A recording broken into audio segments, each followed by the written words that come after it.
Los públicos son criaturas extrañas, no puedes señalarlos, contabilizarlos o mirarles a los ojos. Tampoco puedes evitarlos con facilidad. Se han convertido en una característica casi natural del paisaje social, como el pavimento de las calles. En las formas de vida actuales saturadas por los más media que dominan el mundo, ¿cuántas actividades no están de alguna manera orientadas al público? En un momento de colapso como el actual, comenzamos el programa Públicos como una invitación a pensar las maneras en las que las manifestaciones artísticas contemporáneas tienen que repensar sus vínculos y relaciones con los públicos. Organizado por el CENDEAC, en la primera fase de este proyecto, fueron tres artistas los que, realizando un recorrido por su trayectoria artística, nos presentaron diferentes modos de trabajar con los públicos desde una práctica expandida y compleja como es la performance. Ahora, cuando las instituciones comienzan a abrir sus puertas, en esta segunda fase serán tres agentes culturales, vinculados a instituciones artísticas nacionales como el MACBA, Museo Nacional Centro de Arte Reina Sofía y el K2M, los que a partir de su práctica con los públicos, dentro y fuera de la institución, nos invitarán a pensar cuáles pueden ser los futuros próximos de esas nuevas institucionalidades en el contexto de la nueva normalidad. Los tres agentes culturales que participarán en la segunda fase de este proyecto son Pablo Martínez, MACBA, Ana Longoni, Reina Sofía y Manuel Segade, K2M. Hola Manuel, comenzamos el programa Públicos durante el confinamiento, con las instituciones culturales cerradas al público y en un continuo estado de incertidumbre sobre las formas en las que íbamos a volver a eso que ahora han querido denominar como nueva normalidad. ¿Cómo has vivido esta situación? Bien, pues en shock.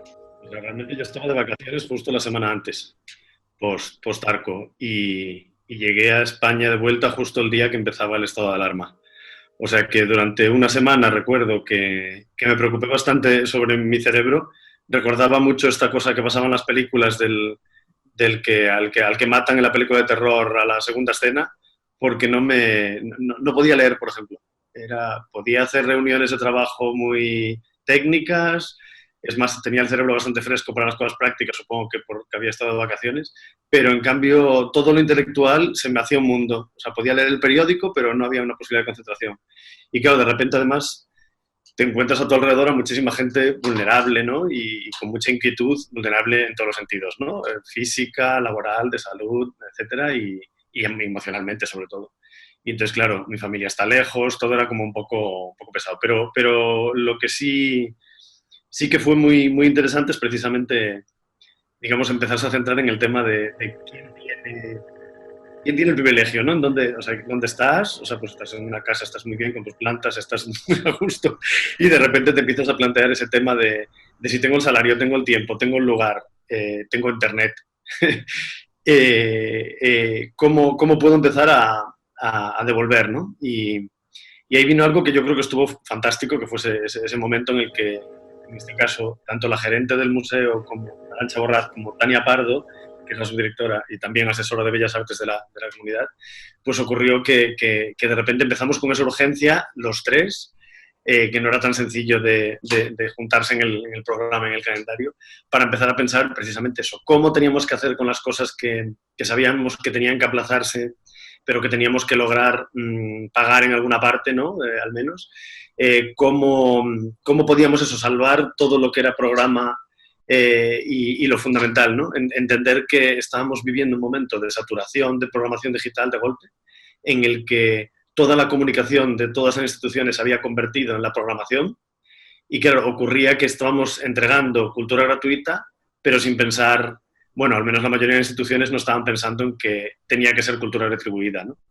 Entonces, claro, empezó ese gran momento en el que, por ejemplo, creo que fuimos una de las primeras instituciones que deciden no tirar de archivo, porque nos parecía que precisamente el archivo existe, el archivo está en acceso, el archivo es libre, pero no tirar de nuestro propio archivo digital significaba precisamente empezar a producir de nuevo y pagar a quien estábamos produciendo, ¿no? Entonces nació ese proyecto de 1,5 metros, que era precisamente pues, la idea de cómo salvar esa distancia, ¿no? Y es eso, y de repente la necesidad, o sea, lo que después provocó todo lo que supongo que iremos hablando a lo largo de la charla de hoy, que tiene que ver con esa idea de cómo nos volvemos, cómo pasamos de sentir una urgencia o de ponernos en estado de emergencia cultural a realmente provocar una necesidad, ¿no? Y darnos cuenta de que realmente esa provocación de necesidad es realmente el centro del poder institucional, porque ese privilegio que tenemos es lo que puede permitirnos utilizar todo ese poder para generar necesidad en los demás, ¿no? Pero no tanto no tanto como el comercio, no tanto como esas estrategias literalmente de mercado, de consumo, ¿no? Necesidad de que estén ahí para consumirnos esos espectadores, y no esa necesidad intensa de darles esa otra cosa y esa otra representación con las que pueden, a lo mejor, yo qué sé, adquirir alguna forma de positividad, alguna forma de transformación, que es lo fundamental de cualquier momento como este. La última vez que nos vimos fue en los pasillos de IFEMA durante la edición de Arco, feria en la que participabas como parte del equipo curatorial de Es solo cuestión de tiempo, una sección comisariada en la que las obras de diferentes artistas remitían a los ecos y legados de la obra del artista Félix González Torres, mientras en diferentes localizaciones de la ciudad se instalaron billboards con esa frase. En estos últimos meses han sido muchas las comparaciones que se han establecido entre el virus de la COVID-19 y el del VIH. ¿Qué piensas sobre esto? Claro, es una pregunta bastante fastidiada, la verdad. Porque, por una parte, o sea, vamos, yo tengo todos mis amigos que todavía hoy me recuerdan, es como no sabemos si esa sección de Arco trajo la COVID o, o qué pasaba ahí, ¿no? O sea, que decir, a nivel literal y a nivel metafórico, ¿no? Realmente la capacidad que tiene el arte no sé, para preconizar casi, ¿no? Para ver el futuro, para hablar de cosas que efectivamente, no sé, no dejan de ser el tema de la frase esta de Mark Twain, o que atribuyen a Mark Twain, pero nunca se sabe si es de él realmente porque no se encuentran sus libros, que es la que dice que la historia no se repite, pero rima, ¿no? Entonces, efectivamente, en cierto modo, Arco estaba rimando con el tiempo de una forma muy clara, ¿no? Entonces, a ver, ahí hay muchas condiciones, sobre todo del lenguaje, que se han reproducido de la época de la crisis del SIDA. Bueno, la crisis que todavía dura, ¿no? Pero vamos, aquella crisis del SIDA más intensa quizá o más mediática. Y efectivamente todo este lenguaje, por ejemplo, de los grupos de riesgo, ¿no? Del tiempo de la tragedia, de cómo, no sé, o sea, quiero decir que hay, en ese es solo cuestión de tiempo, que estaba por todo Madrid en letras góticas, en cierto modo había mucho de esa espera del tiempo de la tragedia, del tiempo de la vuelta a la ultraderecha, del tiempo hasta del calor, ¿no? O sea, había una serie de cosas que estaban ahí que efectivamente creo que han sido muy, muy tremendas, ¿no? Pero creo que también ha habido algo fundamental, que es entender que no pasó en la época del VIH, porque efectivamente se codificó en cierto modo de una manera moral. Ahora yo creo que esto se ha codificado en términos, por decirlo casi como ciencia ficción, biotécnicos, ¿no? De golpe hay una cosa de la afección a la vida y de cómo se transforman los cuerpos con un virus, que es que todos estamos estudiando y todos estamos viendo. De golpe aquel virus no se entendía, pero mataba a aquellos que casi, digamos, se podían ligar a una narrativa de pecado y una narrativa, ¿no? En la narrativa actual, efectivamente, por ejemplo, recuerdo cuando se contaminó este líder de la ultraderecha en España, vimos claramente como eso no iba a estar ahí, ¿no? El debate no iba a ser ese, el debate iba a ser otro. Es más, la derecha salía a la calle a protestar sin ningún tipo de problema, sin cubrebocas, ¿no? Entonces hay una cosa como maravillosa en la que de golpe todo se da la vuelta y lo que acontece es que esa biotecnología en la que cualquier virus que atraviesa tu cuerpo modifica tu patrón genético y las formas de producir proteínas, etcétera, etcétera. Entonces, de golpe, tu cuerpo no es el mismo antes que después del virus. O sea, esa mutación es inevitable y lo vírico y lo viral no dejan de ser eso, formas, digamos, de asunción de otros en tu cuerpo que no son tú. Pues esa cosa como tan básica de las cuestiones del medio ambiente, incluso del propio lenguaje de la posmodernidad, ¿no? Llevamos pues 40 años intentando que ese lenguaje cale y de golpe ya ha calado en los cuerpos, ya la gente lo ha entendido, ya cuando ahora totalmente, o sea, la obsesión es qué ocurre con los efectos secundarios de la COVID, ¿no? Cómo es la gente, pues problemas de memoria, pues de repente gente que sigue sin olfato o sin gusto, gente que, en fin, o estas cosas que de repente le pasan en la movilidad incluso, ¿no? En las piernas, etcétera, a la gente más mayor. Pues de repente es horrible, evidentemente, pero es maravilloso, porque efectivamente es como si todas estas teorías con las que ya hemos trabajando tanto tiempo acerca de la fluidez, de la posibilidad de la identidad fija, de la necesidad de la mutabilidad radical de todas las formas de vida, etcétera, pues ya nos haya estado obligando. No solo nos obligó a vivir de otra manera y a inventarnos la forma en la que nosotros vivíamos, efectivamente con ese movimiento absolutamente radical también de refreno, ¿no? De queremos estar haciendo lo mismo que hacíamos antes, que ha sido, yo creo que maravilloso en cierto modo a nivel historiográfico casi, ¿no? Que la calle fuese apropiada por otro tipo de sistemas políticos que no imaginábamos, ¿no? Que pudiesen echarse a la calle, que tuviesen ni siquiera esa voluntad colectiva, ¿no? Y en cambio, claro, de golpe, digamos, ese aprendizaje total de todos los demás, de precisamente de entender cuál era la necesidad, ¿no? O sea, es como que el desde dónde habla cada cuerpo de golpe ha sido radicalmente fundamental, ¿no? Y las visiones, bueno, claro, en el mundo del arte es obvio que todos los que hemos visto, pues precisamente hablas de los pasillos de Arco, ¿no? Pues ese momento justo previo a la pandemia en donde no solo estábamos allí, sino que todos vimos esa especie de militarización, ¿no? De los espacios que utilizábamos para la feria de arte, convertidos en un espacio literalmente para el dolor, ¿no? Y para la gestión de, qué sé, Hellraiser, ¿no? Total, pues de golpe fue también especialmente traumático, pero especialmente importante, ¿no? Entender que esos sistemas, digamos que la productividad cultural e incluso la economía del arte y la economía de los cuerpos y la economía, digamos, de las posibilidades de las formas de vida son exactamente paralelas, conviven en el mismo espacio, esa cosa que ahora nos gusta tanto decir, ¿no? La coexistencia, pues literalmente coexisten y es necesario que haya esa proyección continua, ¿no? Y ahí yo creo que, en cierto modo, nos hemos encontrado con que hay nuevas palabras, ¿no? O sea, con que realmente hay nuevas palabras, nuevas formas de decir cosas, pues a lo mejor muy técnicas que ya teníamos en nuestro acervo filosófico de la contemporaneidad y que de repente, pues eso, se han inscrito en los cuerpos. Eso es algo que efectivamente pasó en la crisis del SIDA, pero tú que eres experto en esto sabes que ha sido como en unas minorías, en unos colectivos muy concretos, que todavía, pues 30 años después, seguimos desgranando, ¿no? Toda esa herencia, que además es una herencia de gente que se ha muerto, ¿no? Ahora, efectivamente, la gente también se muere, pero en cierto modo la herencia es esos cuerpos que han sobrevivido y se han transformado, ¿no? Con lo cual ya estamos en otro lugar, ¿no? Y eso yo creo que va a ser fundamental. O sea que, aunque no nos hayamos dado cuenta, creo que hay un cambio de paradigma brutal y la ironía de mis plantas tenía que ver un poco también con esto, ¿no? O sea, normalmente miro hacia el otro lado, pero me interesaba muchísimo esta cosa de las plantas en el liceo, de las plantas en los tachos del canal, de las plantas, o sea, que decir, se hagan mejor o peor, sea más o menos discutible, efectivamente hay un índice de coexistir y de transformarse que no podemos evitar, ¿no? Es como si esto fuese una traducción mala del argumento de aniquilación, ¿no?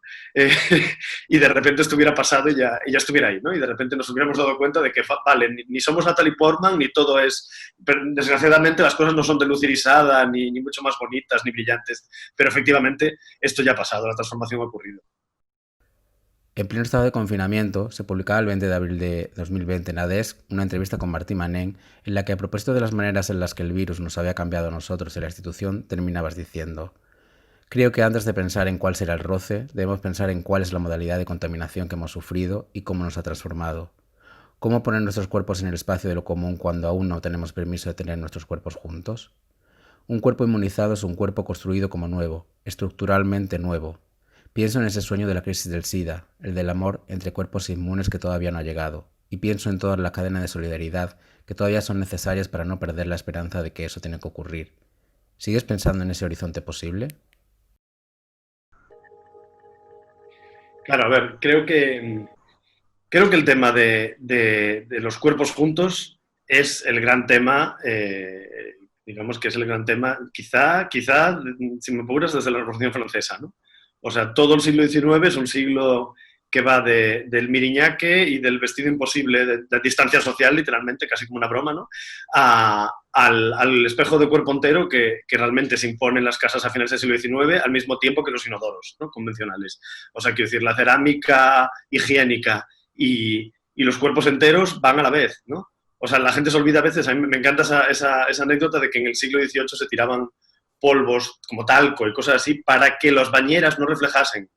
No querían ver sus cuerpos, había una cosa como moral o como extraña de no verte entero, ¿no? Te veías pues, por trozos con un espejo. Entonces hay algo enorme en que pensar que el siglo XX, yo qué sé, desde la radical, pues eso, industrialización de la muerte del nazismo al sistema industrial de prisiones americano actual, absolutamente racista y desigual, ¿no? Pues digamos que es una... O sea, este tema del cuerpo, de cómo destruir la posibilidad de cuerpos juntos en el espacio público, cómo desradicalizar la posibilidad de tocarse como una posibilidad radical, ¿no? Desde el punto de vista erótico hasta el punto de vista del reconocimiento del otro. En fin, creo que el régimen de la mirada, que es el gran régimen de lo moderno, el cómo complejizarlo y cómo desautomatizarlo es casi paralelo a lo que estamos intentando hacer con la cultura digital, ¿no? Y con desdigitalizar las programaciones que han perdido su cuerpo, ¿no? Que teníamos ahí. Cuando leía tus preguntas este fin de semana pensaba en algo bastante cómico, que uno de los primeros programas que nosotros mantuvimos cuando todavía no sabíamos qué íbamos a hacer ni cómo íbamos a hacer, Vito, una de las personas de nuestro equipo de educación, recuerdo que planteó, vamos a seguir haciendo bailar el barrio. ¿Sabes? Tenemos este grupo de niñas y niños que bailan pues, en el museo una vez a la semana con una coreógrafa, en este caso con Elena Córdoba. Entonces, pues planteaban, ¿cómo vamos a seguir? Pues no sabemos, vamos a hablar con la coreógrafa y vamos a plantear una serie de ejercicios que van a poder hacer en casa, les vamos a dar una canción, tal. Recuerdo que la primera fue un vídeo de árboles moviéndose en el bosque visto desde arriba cenitalmente, con un dron supongo, y entonces los niños tenían que plantearse esa idea de ser bosque, ¿no? O sea, volvemos otra vez al tema de los árboles. Pues fue una intuición de la primera semana del confinamiento, ¿no? Y creo que eso es fundamental, ¿no? O sea, como hubo una intuición directa, radical del equipo del museo de necesitamos que esos cuerpos sigan juntos de alguna manera, aunque estén en el salón de su casa y separados de sus abuelos, ¿no? Y yo creo que ese tema, o sea, no solo es posible, sino que es elemental, ¿no? O sea, una institución es un constructo colectivo, ¿no? O sea, que decir, siempre es verdad que desde el punto de vista de mucha gente independiente es como el mal, ¿no? Es un lugar, donde no se puede ejercer nada que, bueno, ya sabemos, ¿no? O sea, que coopta las fuerzas políticas, etcétera, que en realidad, bueno, pues yo no lo creo así, ¿no? Creo que realmente es una gran oportunidad y hay muchos proyectos en los que realmente sorprende esa posibilidad de que la gente interactúe, ¿no? Y produzca y participe. Pero efectivamente hay una cosa en la que hemos pensado muchísimo todo el equipo durante el tiempo de la pandemia, bueno, al menos del confinamiento, que ha sido el tema de que la institución no es un cuerpo, ¿no? O sea, el cuerpo es el cuerpo del Estado, el cuerpo policial, hay una serie de cuerpos, ¿no? A mí me encantaba la metáfora del cuerpo previamente. Pues de golpe, esa idea de un cuerpo, aunque fuera un cuerpo, yo que sé, trans, multirracial, híbrido o lo que sea, cyborg, de repente la cosa de abandonar esa idea de cuerpo y darnos cuenta de que en realidad es una suma de cuerpos que genera una forma coreográfica y que en realidad es un patrón de movimientos y tal, de golpe todo lo que llevamos haciendo en los últimos años tenía sentido. Esa idea de que el gesto es más político que el cuerpo o quizá la performatividad es lo que dota al cuerpo de forma política, ¿no? Entonces, claro, de golpe, pues el espacio del museo se convierte en el lugar fundamental para la historia de los signos, de los gestos y de los cuerpos, ¿no? Y eso, en cierto modo, ha pasado. O sea, no es que haya pasado solo, ¿no? O sea, efectivamente hemos hecho muchos proyectos anteriores de intentar coreografiar las exposiciones del museo, de intentar desarrollar, pues eso, pues el voguing, los cuerpos bailando dentro, ¿no? Como parte de un sistema expositivo. Pero también hemos trabajado muchísimo en el no exponer, ¿no? En el que los cuerpos ocurran, ¿no? Y está esa frase tonta que yo repito mucho de que no todos los cuerpos, o sea, no todos los cuerpos tienen la posibilidad de estar en el museo, pero sí todos los cuerpos caben, ¿no? O sea, que en cierto modo es la inversión de la frase de Dora García ¿no? El arte es para todos, pero solo la élite lo sabe. Pues efectivamente, o sea, no es que haya una élite de los cuerpos, o sea, todos esos cuerpos pueden estar ahí, pero tampoco todos los cuerpos tienen por qué querer, ¿no? O tienen por qué sentirse cómodos. Y eso también es una cosa que, vamos, que en el tiene que ocurrir, ¿no? Hay un devenir y hay una cosa que creo que también es bastante bonita de abandonar la idea de la institución como una productora de públicos y de diversidad, ¿no? Sino en realidad como un lugar donde los públicos puedan ocurrirse a sí mismos. Que es o sea, claro, suena más bonito de lo difícil que es que ocurra, ¿no? Pero esto de que una institución pueda ser un lugar en el que cosas pasen, en el que la gente se una y en el que cierto tipo de colectividades no existan hasta que no pasan a través y se juntan en algo. Y también, o sea, la generosidad de una institución en darse cuenta de que sus muros a lo mejor no son el lugar de efecto de esa colectividad y que a lo mejor esa colectividad tiene consecuencias en otros espacios, en salones de casas, en otros lugares. Creo que ha sido algo muy bonito porque, en cierto modo, tiene que ver con esa tentacularidad obligada de la pandemia. otra vez, ¿no? Otra de esas palabras que estaba en boca de todos con Donna Haraway justo antes de la pandemia y de repente ocurre esto y no nos quedaba otra que ser tentaculares. A nosotros, al Museo del Prado y a, ¿sabes? Y a yo qué sé, pues al museo más conservador que se nos puede ocurrir, ¿no? Y eso ha sido también, creo que, volvemos, es interesante, ¿no? O sea, a veces el lenguaje, las metáforas y tal tienen un efecto sobre lo real. Hay un efecto de representación que cambia las cosas. Y lo que hemos visto es como efectivamente ahora necesitamos buscar esas palabras para que nos cambie la relación entre los cuerpos. O sea, ya ha cambiado. Ahora simplemente tenemos que buscar la manera de que eso sea un lugar común, un espacio en el que podemos estar y creo que te lo contaré con otra pregunta después, o sea que lo dejo. Chiste malo, distribución perturbada. Cerrarse las puertas al público en el K2M con la exposición Humor Absurdo, una constelación del disparate en España, comisariada por Mericuesta, y Panal, una retrospectiva de media carrera de Francesc Ruiz, que casi parecían premoniciones de ese estado absurdo en el que hemos vivido, con los cuerpos en circular, mientras Amazon se enriquecía y otro modo de distribución y comunicación iban democratizándose por la necesidad de querer estar juntos. ¿Cómo se ha mantenido la actividad del K2M en este impasse? Claro, a ver, ha habido muchas cosas, muchas relaciones muy diversas, ¿no? O sea, como siempre, todas las instituciones tienen una parte que se ve y otra que no se ve.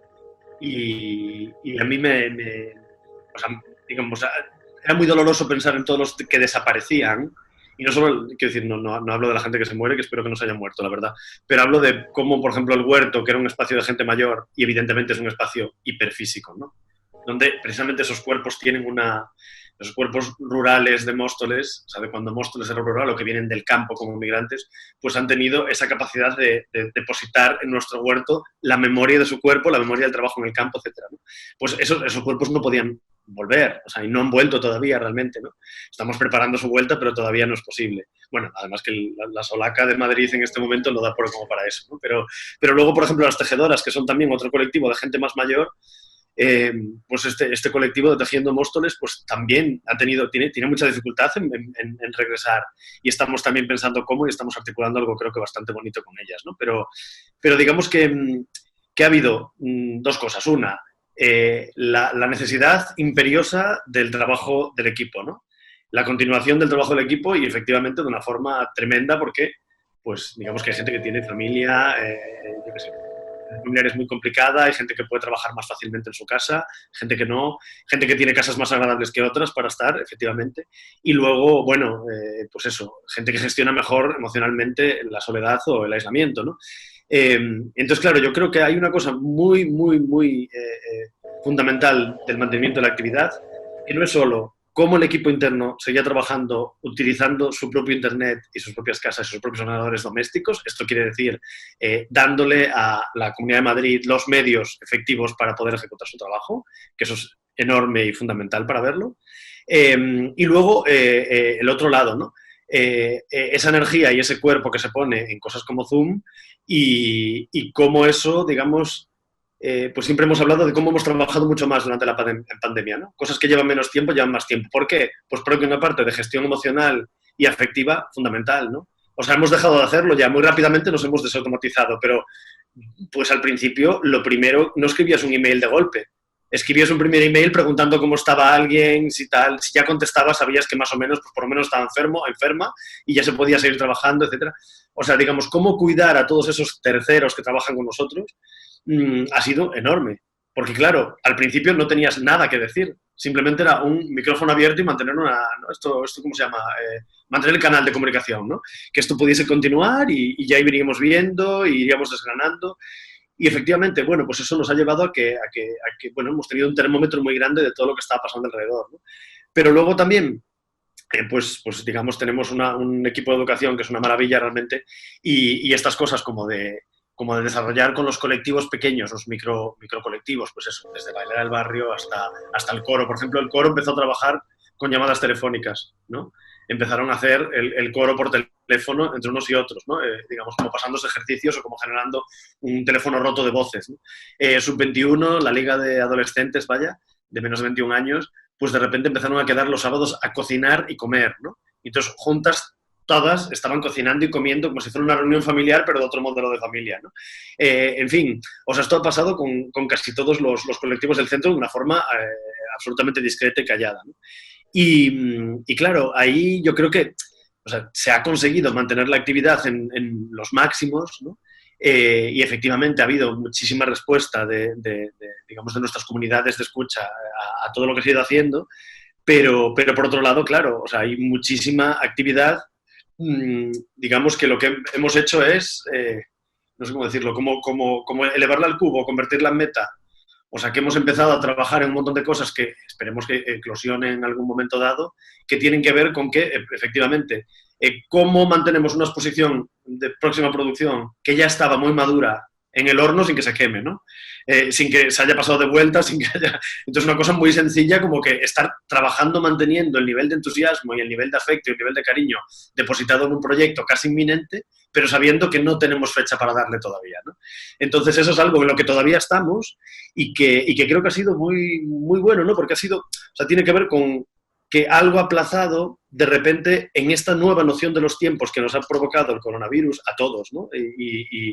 Y bueno, y al público más que a nadie, porque está a la espera, ¿no? Siempre una espera de volver, de cuándo volver y de qué hacer. Pues ha sido estupendo lo de que un aplazamiento lo hayamos considerado como un tiempo ganado, ¿no? O sea, de repente algo que no ocurre este año y que ocurre el año que viene, pues te permite seguir trabajando en ello y desarrollarlo de otra manera, ¿no? Y el primer ejemplo que podemos ver de esto ya de una forma muy, muy literal es, por ejemplo, cómo las jornadas de estudios de la imagen que hacíamos con Isabel de Naverán y Julia Morandeira de la Escuelita, cómo de repente se han transformado en un reader, ¿no? O sea, lo que iba a ser unas jornadas, por ahora es un reader, pero es que va a haber jornadas. Pero claro, como un reader tan intenso y al que han dedicado tantísimo tiempo y que está tan bien, pues esas jornadas que iban a hablar de eso, ya van a hablar de eso con una profundidad pues mucho mayor, ¿no? Ya va a haber un nivel de investigación mayor, ya hay digamos, una especie de, como los ejercicios espirituales, una preparación previa que obliga a desarrollar aquello con mucha más intensidad, ¿no? O sea, quiero decir, si la gente viene a las jornadas cuando ocurran con malas preguntas, y no digo malas preguntas en el sentido positivo, sino en el negativo, pues efectivamente es un problema, ¿no? Es que realmente no hemos conseguido hacer nuestro trabajo. Entonces, creo que ahí, o sea, se han conseguido, creo, es horrible estar hablando en positivo de una pandemia, pero es verdad que se han conseguido una especie de potencialidades a nivel institucional que han estado muy bien, sobre todo, pues eso, pues creo que es algo que hemos hablado, bueno, tanto Ana como Pablo, como yo ahora, ¿no? El horror de la sensación de acelerón y de productividad imparable que tenemos en las instituciones y que entonces, o sea, aunque hayamos trabajado muchísimo, la sensación de pararnos a pensar y la sensación de ponernos a hablar con la gente de otra manera, pues ha sido maravillosa, claro. O sea, pues sobre todo ahora ya que lo vemos como a toro un poco pasado, pues ha sido muy bueno.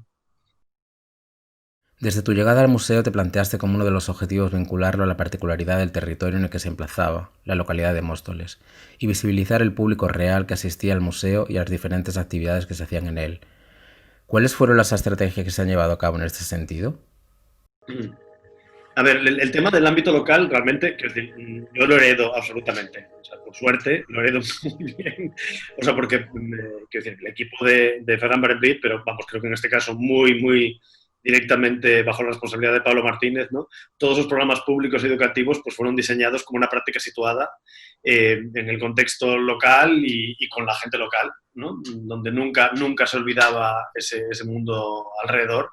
Y creo que esa herencia ha sido enorme y fundamental, ¿no? O sea, quiero decir que en el fondo lo que hemos es potenciado o recogido ya cosas, digamos, muchas cosas que empezaron con Pablo a largo plazo.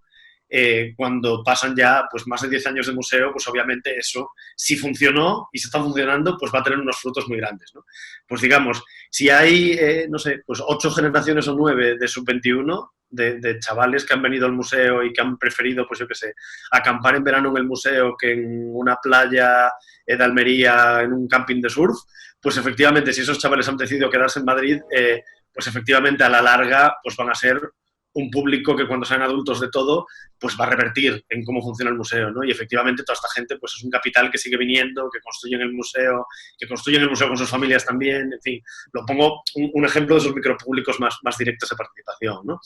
Pero claro, lo que ha ocurrido es que precisamente, pues, digamos, se ha efectuado de una manera mucho más, no diría espectacular, pero más emblemática esto, ¿no? Pues, por ejemplo, las tejedoras que ya estaban viniendo al museo hace 5 años, pues de repente, claro, pues estas señoras que tejían en la cafetería, que, digamos, al ocupar ese espacio de consumo, pues, digamos, impiden que muertos estén allí, entonces, pues, bueno, pues hay una queja de la cafetería de que no consumen lo suficiente, se convierten, digamos, se pasan a una mesa gestionada para ellas independientemente allí.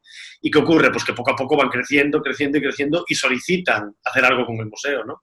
Entonces, pues precisamente hacen un toldo para el huerto de la terraza. El huerto sobrevive por primera vez ese verano, ¿no? Todavía, bueno, pues seguimos poniendo toldo en el huerto, ¿no? O sea, poco a poco acaban desarrollando ese proyecto colectivo público con la ciudad de Móstoles, el ayuntamiento, del hamacódromo, ¿no? De ese bosque de hamacas para descansar, en donde reivindicaban el derecho a la pereza de las amas de casa, ¿no? Aquello que no se pueden permitir habitualmente. Bueno, pues todas esas cosas que pasan, en realidad, o sea, lo pongo como un proyecto muy emblemático y muy claro, porque no se visualiza, solo contarlo. Ocurre que es una práctica situada que nosotros literalmente como museo acompañamos. No estamos promoviendo. Está dentro y hay un deseo, es lo que decía, de provocar necesidad a partir de la urgencia. La urgencia es que no se vayan, ¿no? Que la cafetería no las eche. La necesidad es que realmente ellas propongan algo y aquello se convierta en una parte de una programación que sea en paralelo, ¿no? Y yo creo que esto es lo que se ha ido investigando a partir de ahí, ¿no? Efectivamente, claro,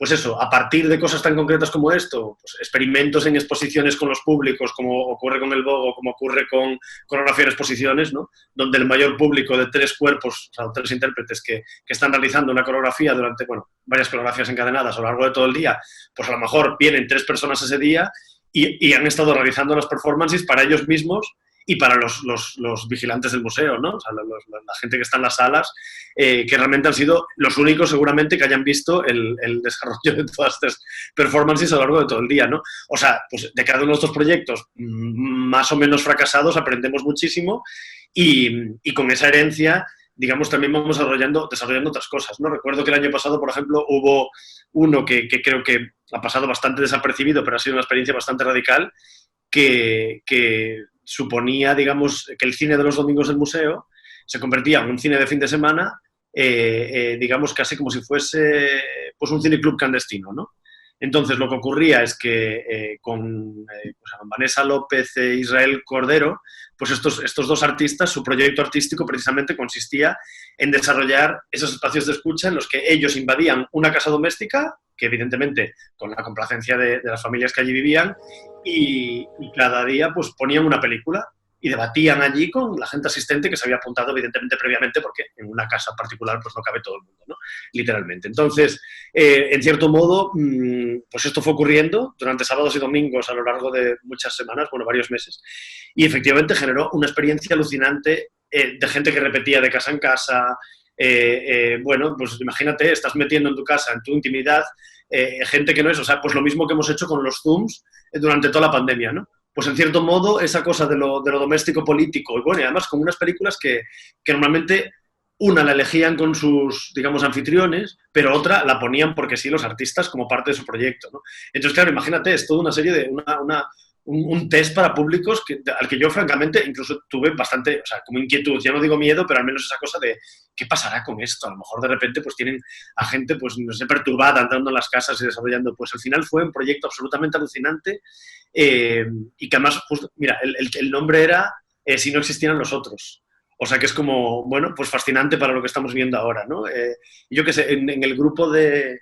Otro de esos grupos casi espontáneos que surgió previo a la pandemia, bueno, ya hace 1 año y medio yo creo, fueron unas niñas de un centro educativo cerca del museo que decidieron que querían fundar una compañía de teatro. Entonces colaboramos con ellas y crearon esta compañía de teatro que por debate entre ellas acabó llamándose La Sin Nombre, ¿no? Como no llegaban a tener nombre, pues era La Sin Nombre. Bueno, pues a partir de este experimento muy básico, absolutamente, ya no menor, pequeño, ¿no?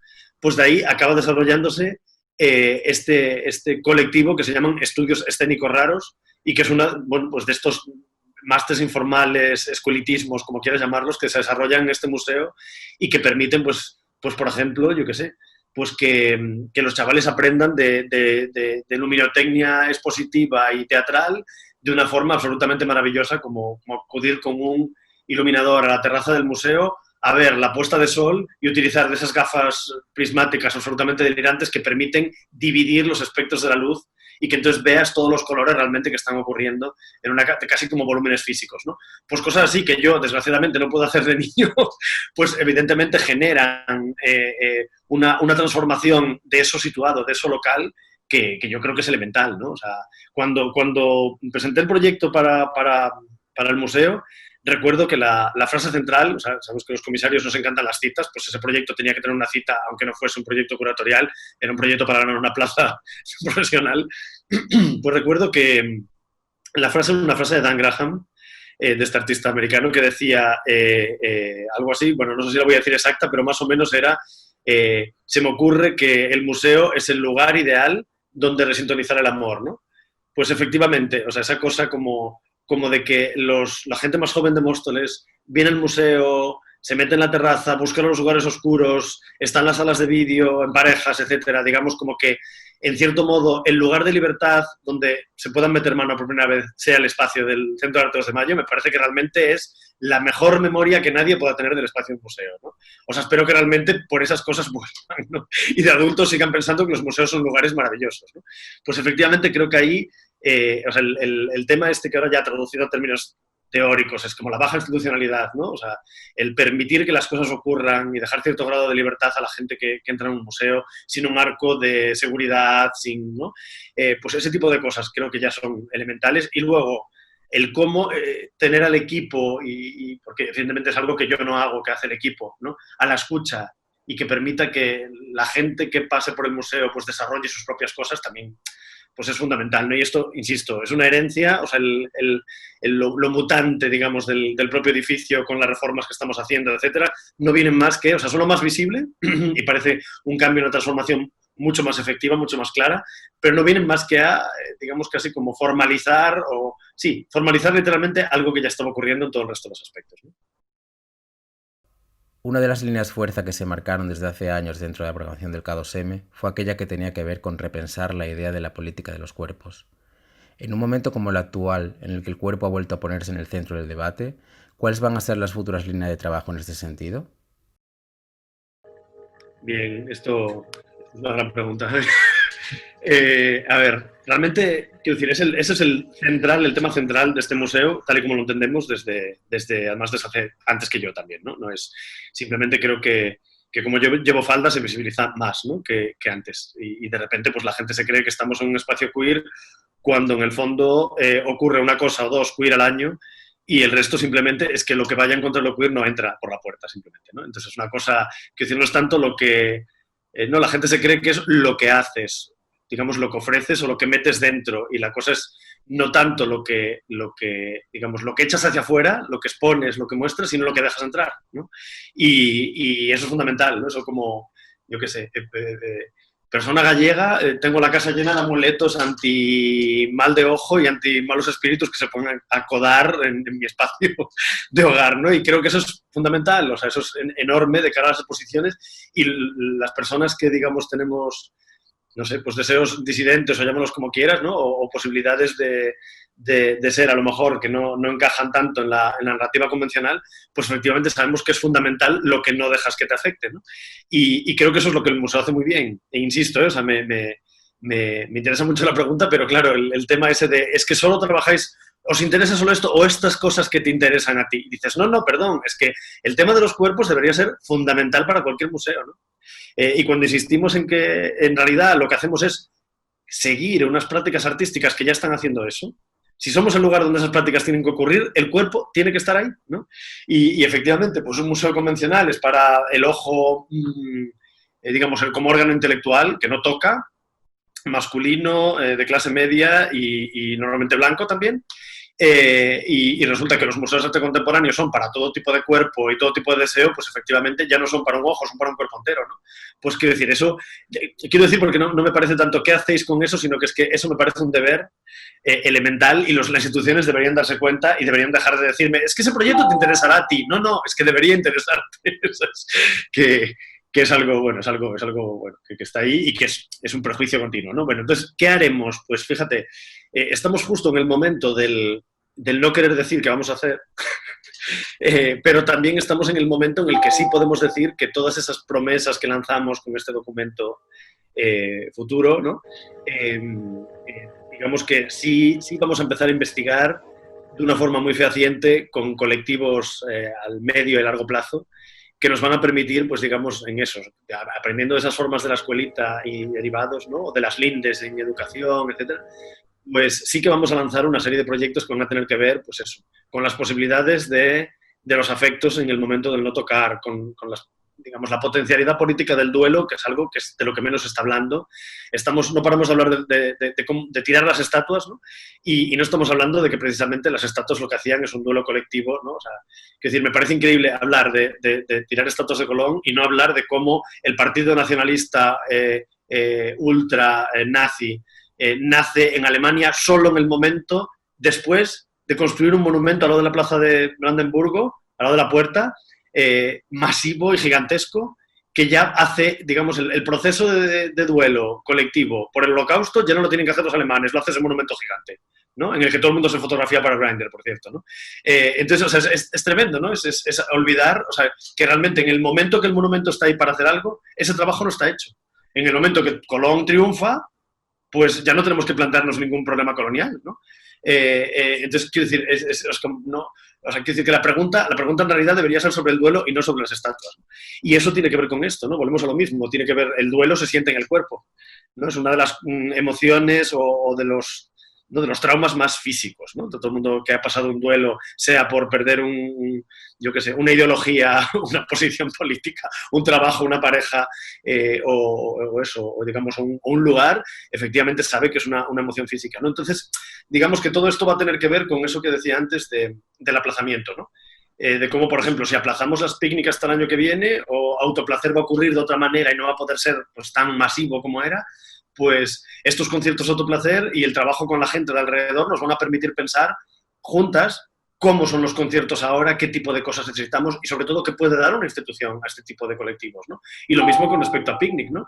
Si no podemos hacer tanta performatividad, pensemos en cómo podemos pues esto, empezar a pensar en lo performativo después de esto. Y aprovechar pues ese caudal humano increíble que ya tenemos alrededor y que ya tiene contrato con nosotros, ¿no? Para ver cómo podemos desarrollar eso de cara al año que viene. Entonces, como ves, estamos en ese momento de conversaciones con todos esos colectivos, por eso no puedo contarlo todo, pero bueno, hay una conversación abierta muy positiva y lo que nos interesa sobre todo es eso, digamos, cómo las futuras líneas de trabajo, que es un sueño realmente del propio museo, se van, digamos, a casi coreografiar solas a partir de esos diálogos que vamos a realizar con toda esta gente, ¿no? Y no es que yo vaya a dejar de programar como director, sino que realmente nos apetece pensar cómo literalmente el territorio, ¿no? El tejido de lo local va a tener mucho que decir en lo que pasa, ¿no? O sea, nosotros vamos a organizar ese relato, efectivamente, pero necesitamos también o sea, en este momento no solo, digamos, abrir espacios de escucha, sino realmente que la programación tenga un cierto índice de coparticipación, ¿no? O sea, digamos, que el presupuesto anual que tengamos, una parte entre en un espacio de limbo porque necesitamos pensar, pues yo qué sé, pues que si todo va a tener que volver a cerrar, por ejemplo, en octubre, pues a lo mejor resulta que tenemos que hacer performances en los pasillos de Mercadona o tienen que ocurrir en inadvertidos en la calle, o los conciertos pues tienen que ser como este cine en casa, ¿no? Este cine club clandestino, pues a lo mejor tienen que ocurrir en los hogares de las personas directamente, ¿no? En los patios de luces, no lo sé, pero quiero decir que ahora ya tenemos mucha más información, ahora ya no nos coja desprevenidas y creo que no hay ninguna excusa para las instituciones para no estar trabajando precisamente en ese espacio de pensamiento, ¿no? Y a ver cómo lo llevamos. A lo mejor funciona, a lo mejor no. O sea, es parte de lo que hacemos ahora. En esta línea de trabajo, una de las exposiciones estrella del 2019 fue Elements of Vogue, que comisariaste junto a Isabel Gabaldón, una exposición que durante la pandemia ha vuelto a cobrar especial importancia por la muerte de George Floyd a manos de un policía en Minnesota. ¿Podemos hablar un poco de ella? Sí, o sea, que decir, ha estado de mucha actualidad en nuestras vidas, pero porque realmente, pues esto, estábamos en México cerrando la exposición allí justo, pues esto, yo por eso estaba allí, justo antes de la pandemia, y al regreso, pues efectivamente, al menos el tiempo de pandemia nos ha permitido acabar el libro, ¿no? Bueno, pues son más de 500 páginas, o sea que necesitaba mucho tiempo de trabajo.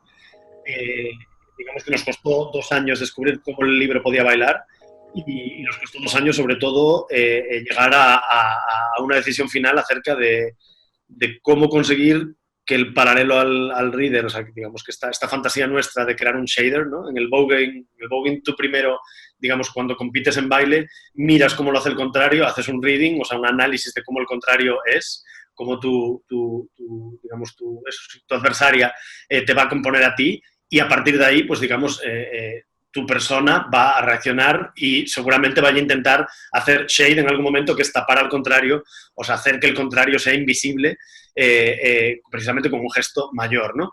Es curioso porque el otro día pensaba, que es algo que no metimos en el libro y me da pena ahora, es como te salen más cosas todavía, y pensaba que esa es precisamente la definición de democracia radical de Chantal Mouffe, ¿no? Literalmente, o sea, el que no haya un enemigo o un contrario, porque eso simplemente te enemista o te encona o te convierte en bruto y te genera tensión, sino que haya un verdadero adversaria, ¿no? Que es ese Batman y el Joker, ¿no? Que todos son tan admirables los dos que efectivamente van a hacer que el otro evolucione y cada vez sea mejor, uno más malo y el otro más bueno, pero de alguna manera empiezan a confundirse los papeles, ¿no? Y claro, aquí ocurre que justo, o sea, este libro sale en el momento de este proyecto, cuando lo hicimos, pues sí, era muy premonitorio, pero quiero decir, es algo que lleva siglos en gestación. No fuimos muy innovadores, simplemente creo que lo más innovador de ese proyecto en cuanto a España, y es de lo que menos habló, es que es la primera exposición sobre historia del arte afroamericano en nuestro país, ¿no? En global. Creo que eso es lo peor, ¿no? Lo más conservador de esa exposición es lo que realmente debería recordarse históricamente hablando y no tener unas trans dando volteretas en un museo con más de 1000 personas, ¿no? Gritando. Pero ocurre que el tema, digamos, que más me interesa a mí ahora de todo eso, era cómo intentamos contar un relato, digamos que efectivamente con 52.000 personas que vinieron a ver la exposición, creo que el relato era un relato masivo, un relato que todo el mundo pueda asumir, ¿no? Pero que ese relato, que hablaba de la performance radical negra, hablaba de cómo ese tipo de performance podía realmente ser interseccional. O sea, podía conseguir demostrar que no puedes trabajar un solo sistema de opresión individual, por ejemplo, ser mujer o ser trans, ¿no? No puedes manejarlo solo, sino que tienes que manejarlo también con el sistema de clase y con el sistema racial, ¿no? Digamos que una persona trans negra, una mujer trans negra, no, y pobre, no vive, por un lado ser pobre, por otro lado ser mujer transexual negra, o sea, y por otro lado ser negra, no, sino que todo eso evidentemente es un conjunto que le pesa cada día y que lo oprime cada día, ¿no? Entonces, claro, en este momento, desgraciadamente están de moda, ¿no? Digamos, los ataques de las feministas trans excluyentes en España a las mujeres transexuales o a los hombres transexuales, pues es realmente, digamos, súper importante reivindicar este tipo de textualidad, ¿no? Y claro, sobre todo, además, darnos cuenta de que efectivamente, no sé, o sea, cuando un colectivo minorizado, a ver si también estas palabras nos entran en la mollera, ¿no? Y nos damos cuenta de que, por ejemplo, ser mujer en España no es un colectivo minoritario, sino un colectivo minorizado por un colectivo menor que tiene más poder, ¿no? Entonces, si nos entendemos que, por ejemplo, en España los negros tampoco son una minoría, son menos, pero no son una minoría, son otro colectivo minorizado. Y digamos, como si no entendemos que el dolor de esos colectivos, ¿no? Pues es precisamente algo que hay que escuchar, cosa que no están haciendo las TERF o cosa que no estamos haciendo el 90% de las personas con poder en el mundo de la cultura con respecto a las estatuas, ¿no? Que los colectivos racializados nos dicen que les duelen, pues creo que estamos teniendo un problema enorme, ¿no? Y volvemos al tema de los grupos de riesgo y del SIDA, ¿no? En aquel momento no fuimos capaces de estar a la altura de los colectivos minorizados y de entender el grado de dolor que se está produciendo en ciertos colectivos, ¿no?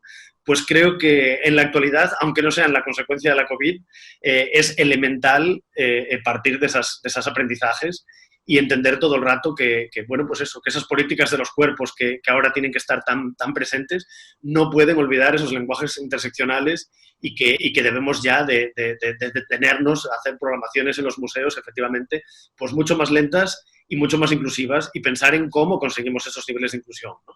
Y sobre todo, claro, con ese largo plazo que no coopte, ¿no? Y que no nos diga, check, ya he hecho la exposición con la población negra y ya tal, ¿no? Por ejemplo, estoy muy, muy feliz de que con respecto, precisamente, o sea, que podemos hablar de mucho tipo de públicos, ¿no? Pero uno de los públicos fundamentales más especializado es precisamente el público de las adquisiciones, ¿no? Quiero decir, tenemos un comité de adquisiciones que realmente es egregio casi, ¿no? Con una Estrella de Diego o una María Corral, que efectivamente son pues gente fundamental en nuestra escena, pues que ellas también opinen que es fundamental la inclusión, pues eso, de afroespañoles en la selección de artistas finales, de grupos de, digamos, colectivos racializados radicales, o que también intentemos, por ejemplo, una cosa enorme, ¿no? Que que es que también entren los cuerpos diversos y las diversidades funcionales, digamos, psíquicas también dentro de la colección, pues realmente para mí ha sido como, wow, por primera vez hemos conseguido esto, es más, por primera vez lo hemos pensado todas en colectivo, que eso tenía que ser así, y claro, bueno, pues que cuando la gente se sorprende que estos públicos decidan, públicos súper especializados, decidan que Gordillo tiene que entrar en el momento de la pandemia, no se den cuenta de que ese mapa también incluye todo eso otro, ¿no? Y que precisamente quizá sea una de las compras en las que ha habido más radicalidad, ¿no? En nuestro sistema institucional, pues creo que es fundamental, ¿no? Quiero decir, ya sé que me escapo de ese tema del libro, pero para mí en el fondo son exactamente lo mismo. O sea, el nivel de performance que incluye radicalmente una posición y la otra es fundamental. Y para mí que esas formas de transformación, ¿no? Que en el fondo tienen que ver con la colección y tienen que ver con el futuro del museo, porque eso se queda ahí para siempre, se efectúen, es fundamental, ¿no? Y es fundamental porque efectivamente eso ayudará a construir esos públicos del futuro de una forma muy, muy directa. El 4 de junio de 2020 publicabais en la web una carta o declaración de intenciones de cuál iba a ser la realidad del K2M después de la COVID-19. En él escribíais: cuando los niveles de contaminación del virus desciendan, podremos anticipar que habrá una gran parte de la población que seguirá más aislada que nunca. Como institución pública, parece fundamental que nos activemos como un espacio en el que la gente pueda deshacer los hábitos del aislamiento, darse sentido como comunidad y generar un intercambio fluido de formas patrimoniales e inmateriales. ¿Cómo vais a intentar abordar esta cuestión con los públicos del museo? Bien, por una parte está ese tema de la investigación. Creemos que es fundamental ahora mismo, digamos, que haya, que la institución se permeabilice a los sectores con los que trabaja, ¿no? O sea, digamos que todos los colectivos que se pueden llamar escena del arte, pero podemos hablar de interés en la cultura en general, mucho más amplio, tengan de alguna forma una cercanía. Cuando hablamos de patrimonio inmaterial en nuestro lugar, hablamos también digamos, de las formas de hacer, ¿no?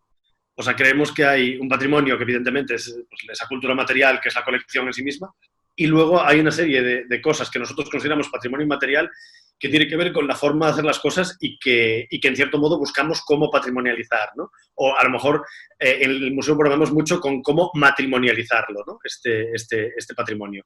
Entonces, digamos que quizá lo más visible y lo que más cambios va a producir tiene que ver con la arquitectura y tiene que ver con la señalética. O sea, hay una cosa que nos ha ocurrido en este espacio de baja institucionalidad que teníamos. De golpe hemos tenido que sacar los sofás, o sea, los puntos, digamos, de descanso colectivo a lo largo del museo, donde todos estos adolescentes, pues, cargaban el móvil o bailaban trap o lo que quiera que hiciesen, ¿no? Pues todas estas cosas, todos estos espacios han desaparecido porque no son limpiables fácilmente. Bueno, en fin, ya sabéis, todas las razones higiénicas y sanitarias que provocan esto. Pero también, de repente, las mamparas en recepción, la presencia de seguridad, por ejemplo, al principio, etcétera, pues obligó a que se militarizase, en cierto modo, esa coreografía de los espectadores estuviera militarizada o estuviera convertida en una marcha, ¿no? Entonces, claro, pues eso ha sido horrible y eso ha sido más difícil porque eliminaba todo el resto de ese patrimonio material que nosotros construimos, ¿no? Entonces decidimos, vale, pues vamos a buscar una forma de no fijación que cumpla con todas las medidas. O sea, digamos, ¿cómo podemos conseguir que la señalética, por ejemplo, convertida en algo exagerado o hiperbólico, nos permita marcar esas distancias y a la vez disparatarlas por completo, ¿no? Por ejemplo, en el momento que le dices a alguien que la distancia entre dos personas es 2 baldosas o 4 escalones, ¿no?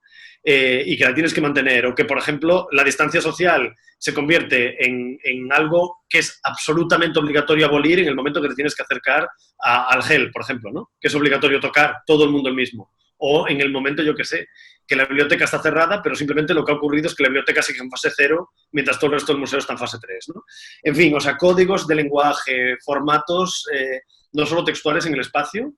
O sea, a mí me encanta la idea de que un museo sea un sitio que habla por los codos. Y efectivamente que de repente todo el espacio que tiene que hablar, porque las normas tienen que estar ahí, porque todas estas cosas tienen que decirse, porque solo puede ir uno en el ascensor y tienes que saberlo, pues que de repente todo eso se convierta en una narrativa espacial que incluya también otro tipo de relatos, que te hable del museo en sí mismo, que por ejemplo te pueda hablar de esa necesidad de coexistencia, o por ejemplo que el edificio, como espero que se vea en el futuro próximo, te saluda al entrar.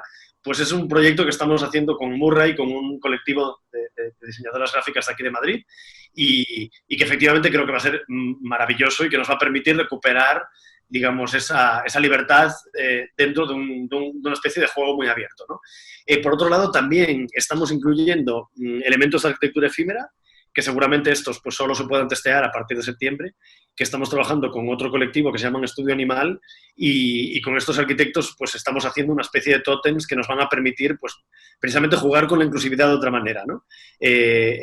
Pues desarrollar desde el tema inclusivo, o sea, es decir, el momento en el que tú estás dentro de un museo eres también una forma de exposición, ¿no? O sea, tú te expones también. En un museo es mucho más obvio que en otros lugares porque para algo hay una producción estética muy clara, ¿no?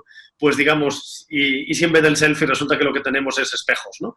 O si en lugar de yo qué sé, pues de cosas que nos distancian, simplemente pues en el momento que tienes, por ejemplo, un seto con plantas que te distancia, la coexistencia está siendo practicada directamente sin que tengamos que marcarla de otra manera, ¿no? Pues este tipo de cosas es lo que estamos intentando desarrollar ahora, que creo que va a ser en fases a lo largo de todo el otoño y que además se van a sumar a la última fase de la reforma de Antes Jaque, ¿no? De la acupuntura que estamos haciendo con él, que es la parte de la entrada que nos devolverá esa especie de promesa de calle, ¿no? Y que ese cubo de entrada de cristal pues nos va a permitir efectivamente cumplir mucho mejor con las funciones que se nos tienen asignadas, ¿no? O sea, que yo creo que o sea, se trata ahora, otra vez, como ya nos ha pasado en otras ocasiones, de cómo incorporamos el diseño y la arquitectura a la colección, pero de nuevo con un proceso abierto en el que eso se está haciendo, ¿no? O sea, no va a ser tanto como coleccionar muebles de diseño realizados en Madrid en los últimos años, como que ese mobiliario ya transforme el espacio del museo de por sí, ¿no? Y sea efectivamente un algo útil, ¿no? No algo que esté en los almacenes del museo, sino que se permeabilice en los espacios para los usuarios. Y creo que esto va a ser también especialmente radical porque, curiosamente, me extraña ver que mis colegas todavía no lo están haciendo, ¿no? Que no hay ese cambio, no ha transformado las salas. Y oye, pues francamente, nos hemos ahorrado un dinerito en estos meses, ¿no? Creo que es el momento de devolverlo a la sociedad de otra manera y que nosotros somos los espacios de experimentación que deberíamos ser expertos en esa imaginación institucional, ¿no? O sea que también esperamos que como con 1,5 metros esto sea un proyecto que también sea un efecto llamada, ¿no? Ojalá funcione así también. En el texto que se puede leer en la web, hacéis un detallado repaso por las medidas a tomar en los ámbitos de las exposiciones, la educación, las actividades, el museo, la colección y los modos de hacer. Un punto final en el que habláis de que, llegados aquí, es necesario aceptar que este tiempo diferente nos obliga a ensayar. Si espacios como el nuestro siempre han abrazado la posibilidad de error, que implica cualquier forma de experimentación, los tiempos que vienen obligan a reivindicar la intentona como programa, a confrontar la posibilidad de fracaso como una práctica absolutamente necesaria. Ante una clase política que contabiliza el éxito de una institución por el número de visitantes, ¿cómo le hacemos entender esto? A ver, tenemos bastante suerte, por ahora desde luego, en que quizá porque estamos en Móstoles, quizá porque, digamos, tenemos mucho éxito difícil de medir en número de visitantes, ¿no? Digamos que, a ver, la cosa de ser periférico o estar en un lugar más en el margen potencia el capital simbólico. La performatividad que rige nuestras actividades hace que cuando alguien viene a ver algo, lo Instagrame, al día siguiente lo cuenta a sus amigos, porque ha hecho simplemente el esfuerzo de ir hasta allí. Entonces, aunque haya muy poca gente en ese evento, esa gente funciona como altavoz y como bocareja continuo, ¿no? O sea que, digamos, somos un blockbuster indiferido, ¿no? Todo el rato. Y eso yo creo que bueno, que es elemental, o sea, que no es que o sea, vaya a romper una lanza por toda la clase política en general, pero efectivamente hemos tenido la suerte, o sea, yo al menos llevo ya 2 gobiernos distintos y en los 2 he estado, o sea, como institución, he estado hiperprotegido en ese sentido, ¿no? O sea, nadie nos rige por esos parámetros, sino por otras voluntades de calidad, por un público, digamos, intenso, pues precisamente por cómo esos colectivos trabajan con nosotros en coparticipación. O sea, eso está muy bien porque efectivamente nos han dejado hacer nuestro trabajo, ¿no? Eso es elemental. Y es verdad, o sea, por ejemplo, los presupuestos siempre han ido a más, o sea, ¿no? Y hay una cuestión ahí que también tiene que ver con ser un museo o sea, quizá de los pocos museos de España que tienen la misma cronología de la crisis, desde la anterior a esta, ¿no? Literalmente ha nacido en 2008, o sea que ahí está. Entonces, claro, eso es por un lado. Por otra parte, es verdad que los números de visitantes ya se han roto. O sea, a mí no me caen los anillos en decirte que estábamos casi con la exposición del humor absurdo, que es pues literalmente un súper éxito, pues lo de Francesc Ruiz, que es hiperfotogénico además, pues lo que estaba ocurriendo es que estábamos teniendo casi 3.000 visitantes a la semana. Ahora estamos teniendo, creo que el mejor de los días después de la pandemia han sido 770. la mejor de las semanas. O sea, es verdad que llevamos poco abiertos, pero en este mes y medio no se ha conseguido ganar otra vez. Pues yo qué sé, entiendo que la gente de Madrid quizá tenga más miedo a coger el transporte público con esos 17 kilómetros que te llevan a Móstoles, aunque solo sean 20 minutos. Pues entiendo que hay un tema ahí como más complejo, ¿no? Y claro, evidentemente, pues es esta semana literalmente en la que estamos recuperando las actividades públicas por primera vez, ¿no? Con lo cual, sí que es verdad que creo que primero hay que trabajar en cómo desdigitalizar o desautomatizar el digitalismo este que hemos vivido y luego cómo ganar que ese público diferido llegue, ¿no? Por ejemplo, ha sido fascinante los últimos análisis que hemos hecho de la web. Teníamos casi un 70% más de usuarios en estos meses, ¿no? Y efectivamente, pues, o sea, eran casi de ellos, de estos usuarios nuevos, casi 30.000 eran nueva, o sea, eran gente que no había estado, creo que la cifra sí es 27.000 y pico, pues casi ninguno de estos había usado la web anteriormente. No solo eran nuevos usuarios ese año, eran gente que no había estado nunca.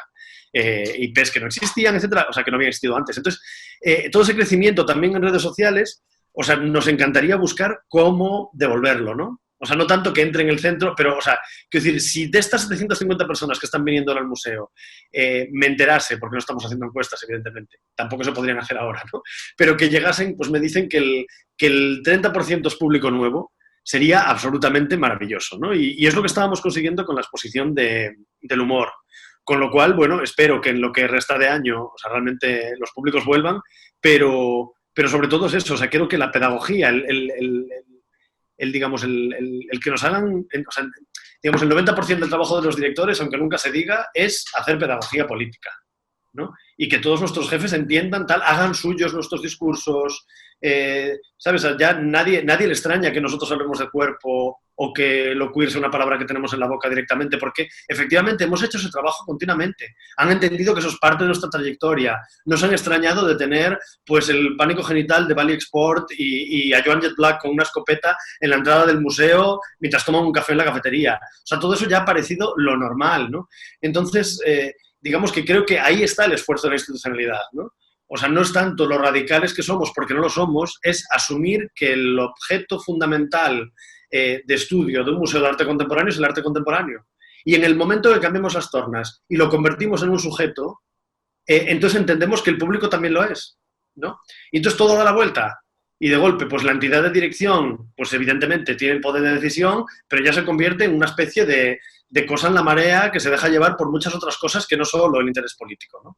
Y claro, evidentemente, también es verdad que yo creo que hay otra cosa aquí que ya queda casi fuera del discurso, pero si hablamos de públicos, yo como director debería hablar que uno de nuestros públicos elementales también son esos políticos. Tenemos que convencerlos de que son un público, tenemos que convencer de que vengan a vernos, tenemos que convencerlos de que no solo nos apoyen, sino que nos apoyen porque ven que lo que hacemos es interesante, ¿no? Y por ahora es verdad que en este lugar lo hemos estado consiguiendo, ¿no? Y bueno, pues es decir, es fantástico ver que pues, tanto los políticos del Ayuntamiento de Móstoles, que no tienen nada que ver ideológicamente ni por posición política con los políticos de la Consejería de Cultura de la Comunidad de Madrid, se comparten y se acercan, ¿no? Una de las últimas visitas que he hecho al museo ha sido con un alto cargo de Hacienda de la Comunidad de Madrid, ¿no?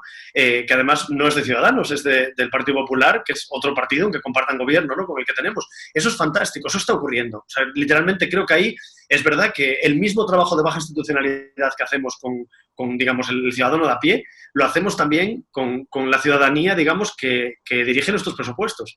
Y creo que, ¿sabes? A veces nos olvidamos que ese trabajo no es un trabajo dado. O sea, que a veces está esta cosa como de hinchar el pecho y de los políticos tienen que apoyarme porque mi proyecto es bueno. No. El político puede apoyarte o no. O sea, pero efectivamente de lo que no puedes acusar a un político es de que no conozca tu programa. Porque efectivamente, entonces, que no se ha hecho el esfuerzo de que lo conozca, ¿no? A veces es verdad que que conocemos casos de animadversión extrema, pero creo que ahí hay un trabajo que es fundamental y que además, o sea, yo creo que es entusiasmante, o sea, oír a un político en una entrevista, en los medios, hablando de tu proyecto con tus unas palabras, es que casi te cae la lagrimita y dices, qué maravilla que haya ese respeto, ¿no? Por el lenguaje que utiliza un centro, por tal, y que cuando hablan de otro proyecto de otro director, de otra, ¿no? otra estructura, que también les pertenece en cierto modo, pues sean capaces de cambiar ese vocabulario y llevarlo a otro lugar, ¿no? Y me parece que, digamos que eso es lo fundamental, o sea, y sobre todo eso, esperemos que, como apuntaba Manolo Borja en alguna entrevista últimamente, ¿no? Que efectivamente hayamos acabado por fin con la dictadura de los números y con los blockbusters y con todo esto. Y esperemos también que, porque es lo más peligroso, eso no se convierta en una excusa para acabar con ciertos proyectos de cultura que ocurren en muchas partes de la península y que efectivamente siempre están con la espada de Damocles encima, ¿no? O sea, quiero decir que efectivamente es un momento crucial y por eso creo que también era algo que apuntábamos mucho en este documento, esa solidaridad institucional y ese diálogo continuo con otras instituciones, esa generosidad, por ejemplo, a la hora de prestar materiales sin cobrar, etcétera. Bueno, una serie de cosas que creo que son fundamentales, que tenemos que planteárnoslas como una masa colectiva, ¿no? O sea, que el trabajo en red y sobre todo eso, el compartir colecciones, compartir deseos, compartir proyectos que realmente podamos coprogramar, empezar a trabajar, pues eso, en una comunicación mayor entre nosotros que nos permitan a todos los agentes, pues saber que si tú estás trabajando sobre un tema, pues genial, porque hay otra persona en el otro lugar que puede compartir contigo. Y es eso, que es una economía que sabemos que el año que viene va a ser muy baja, ¿no? Pues esto, si queremos seguir manteniendo esos públicos, creo que deberíamos radicalmente también transformar la forma de trabajo, ¿no? Y bueno, y creo que, o sea, de eso van a depender, ya no solo el futuro inmediato, creo que van a depender los futuros posibles de nuestras escenas. Y ahí vuelvo a insistir, ¿no? En que aunque todo lo que he dicho, vamos, he hablado de públicos generales del museo, pero sobre todo he hablado de los públicos que componen, digamos, la escena o los agentes artísticos en amplitud, es que creo que es fundamental, o sea, que si no nos damos cuenta de que ahora todos esos emails que antes eran como, gracias, ya lo miraré, necesitan tener un detalle y una escucha y una contestación que realmente explique por qué hacemos las cosas, ¿no? Incluso cuando sea para un no. Pues bueno, creo que de este tiempo hemos de aprender ese tiempo de las formas diferentes, ¿no? De la calma, de la escucha y de la capacidad de respuesta. O sea que, bueno, veremos hasta dónde nos lleva también y dónde nos llegan los esfuerzos emocionales colectivos, ¿no? Porque también esto es muy pesado, eso es verdad. Vale, pues muchas gracias. Cortamos aquí. A ti, Jesús.